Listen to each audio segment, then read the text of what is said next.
What is up, everybody, NC?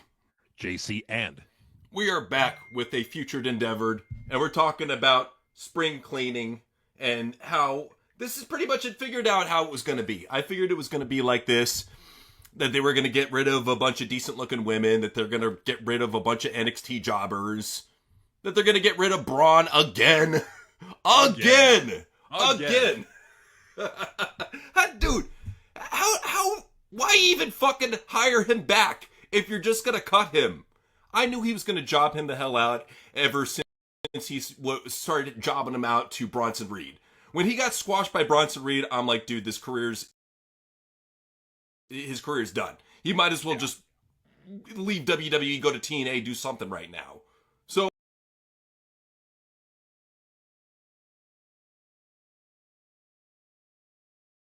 JC, what do you think is going to happen with Braun Strowman since he's been released? What's going to happen with this guy? if I were to put my money on where he's going to go, I'm going to say AEW or NWA. I'm probably going to put my money on AEW because Tony Khan's probably looking at like, okay, well, he made big money over in WWE. I could bring him over here and, and book it. So I could see him going to AEW if I were to really, bet my money on it.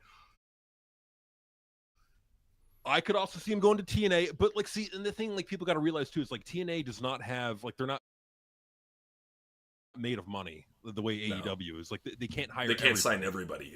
Yeah. And so I do think that TNA is gonna hire some of these people. I don't think they're gonna hire all of them. I could see them hiring Gigi Dolan. Just because her husband works in TNA, she'll probably just want to be there with her husband. So I could see that hiring taking place. Well, let's do name by name, dude, because I was going to break these down name by name. So sure. Yeah. Go ahead. Go for it. Go ahead. So no, with Braun Strowman, no, I just think that Triple H should like what my brother said. Does not see any value in him. He's not a work rate monkey. So he's like, okay, well, I'm going to let him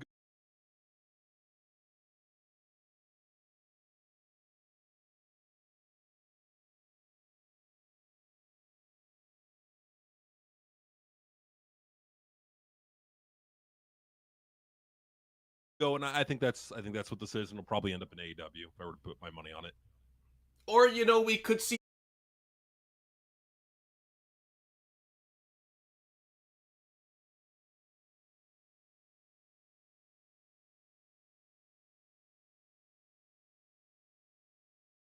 the reunion happening. They've both been out of the limelight for a while. I think now it's time. Bring back the Butt Billies. The Butt Billies. Been out of the limelight for a while. I think now it's time. Bring back the Butt Billies. The Butt Billies. They're gonna take the Indies by storm. It could happen. Mitch with the wig. I'm telling you, money. But somebody who is definitely money. And this is something that a lot of people, they got a problem with this, and I could see why. This woman getting released. Now, let me say this much. I know there's a good majority of our chat room that thinks she's a dirty, talentless whore. But maybe she's talented at doing dirty things. You never know. Maybe that dirty talent couldn't be talentless. Maybe it is talented. You never know. The one thing that I would say about her as a talent is this. I mean, she's a decent promo from what I've seen. She's all right. She's all right. And then when she's in the ring, she works good as a heel. She actually tries to heel it up in the ring and not be like a robot where I'll do my move, then you do your move. No, she actually tries to have a little bit of psychology in there. So she's good at that. I think people unfairly, shit on her and not give her credit for that. She's super fucking hot, as you could tell. I think she's still going to be in the business, but if she did do OnlyFans, she'd make a good amount of money. I'll give her that. Yeah, that's the thing too. Is she's one of the women out of this list that stands to make the most money doing OnlyFans. Any of those rip-off OnlyFans that Mandy Rose is doing, she would make very good money doing that. But at the same time, she's already been teasing that she's going to go to GCW, which fucking sucks. I don't want to see Elaine Black over in GCW. I think though that she's been doing a nice job of creating an inroad with TNA, being a former TNA World Champion. Or knockout champion for that matter. So I think that gives her a good opportunity to go back there and reestablish herself as Elaine Black. We'll see what happens though. Well, and the thing too, like we got to talk about the controversy. I don't know if you've been hearing about the controversy with Cora. So this morning, her and Gigi Dolan went onto Twitter in a fucking tirade, and Gigi said, people were bullying me and body shaming me, and then Cora says, it's kind of hard, just basically saying that the strength and conditioning failed both of them, failed Cora, and to that I say, like, what is wrong with having hot chicks in your like? They don't need to all look like fucking roid monsters. Like, what's wrong with having a Stacy Keibler or Tori Wilson on your roster or Sable? There's nothing wrong with that. I don't have that exact quote, but I do have one where she basically shits on Dave Meltzer for spreading lies and misinformation about wrestlers training, and if you didn't train enough, you get cut. So, she put some bullshit on that.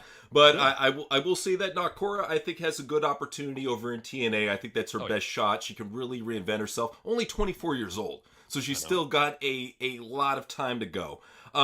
Danny Palmer's another one who I think might do decent. Not so much in TNA. Like you said, limited budget. I think she'd be good over in NWA. If you need somebody to do good in NWA, she's the girl. Other than that, there's just a problem with that. There's one problem with that. What's that? So she went on social media and said that, I'm wrapping up my athletic career, and I'm like, I call bullshit on that. So she's saying that she's going to wrap up her athletic career. I call bullshit on that. I think she's going to take a little bit of time off. But I do think that you're going to see her probably in NWA, like you were alluding to. Like a shitty right-wing influencer gimmick. Maybe. And the thing, too, is like she's a talented chick. She's athletic. Yeah. She's decent kind of looking. Doesn't look horrible. Looks like Cassius Ohno's wife, kind of. I don't know. Yeah, a little bit. But I mean, she's athletic and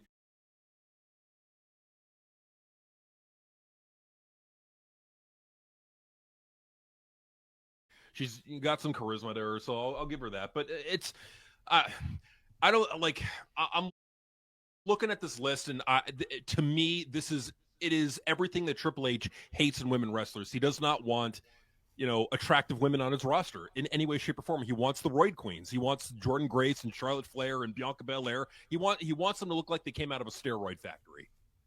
Yeah, he loves those juice monsters. He loves them buff chicks. Like he said before, or Sean has said before, a hard woman is a good find, only in his world. And hey, here's a woman who was raised in the black and gold, and she just cried too much and got released. We're talking about Dakota Kai. Now, this is a woman that really found out the hard way, if you don't have the talent to back up the crybaby mentality, you're going to get your ass cut.